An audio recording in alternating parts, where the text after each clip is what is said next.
ஒருத்தருமே எதிர்பார்க்கல. எனக்கு அப்படி ஒரு மார்க்ஸ் கிடைக்கும் தமிழுக்கு. தமிழ் மார்க்ஸ் நான் தொண்டர் அந்த ஸ்கூலில் படித்தேன். சடுதியாக இன்னொரு எங்களுக்கு ஒரு கிறிஸ்டியன் ஸ்கூல் வந்து ஸ்காலர்ஷிப்பில் எங்களுக்கு கிடைச்சிது.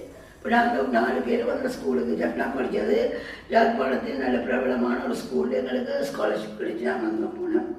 அங்கே கடவுள காரியங்கள் எங்களை சொல்லியிருந்தது. நான் ஒரு சிஎஸ்ஐ பின்னணியை சேர்ந்துதான். அப்போ அங்கே நாங்கள் சந்தோஷமாக இருந்து கொண்டிருக்கிற நேரத்தில் எங்களோட வாழ்க்கையில் பெரிய ஒரு போராட்டம்.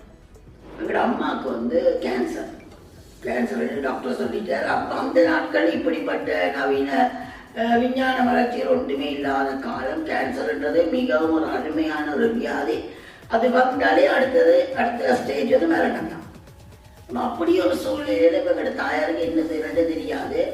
ஆனால் எங்களோட பாட்டியார் வந்து சரியான விசுவாசம். அவள் சிபிஎம் போய் கொண்டிருந்தவன். அவள் தன்னை மருமகளை கூப்பிட்டு இரவு 12 மணிக்கு மாமி மருமகள் ஜெபிப்பாங்க இந்த கேன்சர் மான். அப்போ எங்கள் அம்மாவுக்கு டேட் கொடுத்துட்டாங்க இந்த கட்டியை ரிமூவ் பண்ணுறதுக்கு. அந்த டேட்டுக்கு முதல் நாள் எங்கள் அம்மா போய் ஸ்கேனிங் ஒன்று செய்கிற நேரத்தில் அந்த கட்டி மறைஞ்சிட்டு. அப்போ இயேசப்பா ஒரு பெரிய அற்புதமான வார்த்தையை செஞ்சபடி அண்டையிலிருந்து தான் உண்மையாக எங்கள் தாயார் வந்து இயேசுவை தன்னோட உள்ளத்தில் தன்னோட சொந்த ரட்சகராக ஏற்றுக்கொண்டாங்க. அப்படி ஏற்றுக்கொண்ட பிற்பாடு அவருக்கு இந்த காணல் சபை அறிமுகம் ஒன்று கிடைச்சிட்டு அவர் வீட்டில் ஒரு சின்ன வீட்டில் தான் அவங்க கூட்டம் நடத்தி கொண்டிருக்கிறாங்க.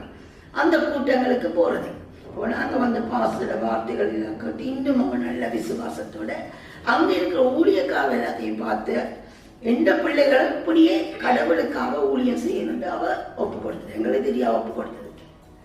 அந்த நேரத்தில் நாங்கள் எந்த வாக்கியம் இந்த சகோதரர்கள் வந்து கொஞ்சம் சின்ன நான் வந்து கொஞ்சம் பெரிய 17 வயது எனக்கு கொஞ்சம் விவரம் தெரிஞ்ச காலம்.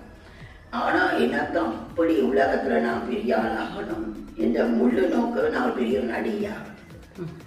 இந்தியா போகணும், அங்கே ஒரு நான் நடிகையாகணும். எந்த நேரம் எனக்கு வேலையே சினிமா பண்ணுறேன். அப்போ நான் ஹாஸ்டலாக படித்து கொண்டிருந்தேன்னா வீட்டுக்கு ஹாலிடேஸுக்கு வந்தார். ஒரு வீட்டில் நைட் தூங்காமல் ஒரு நாளைக்கு 5 படம் பார்ப்பேன். விடிய பார்ப்பேன்.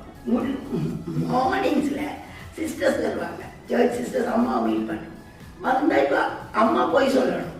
மகளை கணுக்கிட்ட மகள் நல்ல நித்திரையிலேருந்து படம் பார்த்த முடியும். முடிச்சிருக்க ஒன்றும் கற்கல. கடவுள காரியங்கள் ஒன்றுலையுமே எனக்கு இன்ட்ரெஸ்ட்டும் இல்லை. நகை இல்லாமல் நான் வெடிக்கிறது இல்லை. பொட்டு இல்லாமல் வெளியில் போக மாட்டேன். அப்படி இந்த வெள்ளை கரை போட்டு பின்னாலே எனக்கு வெறுப்பு.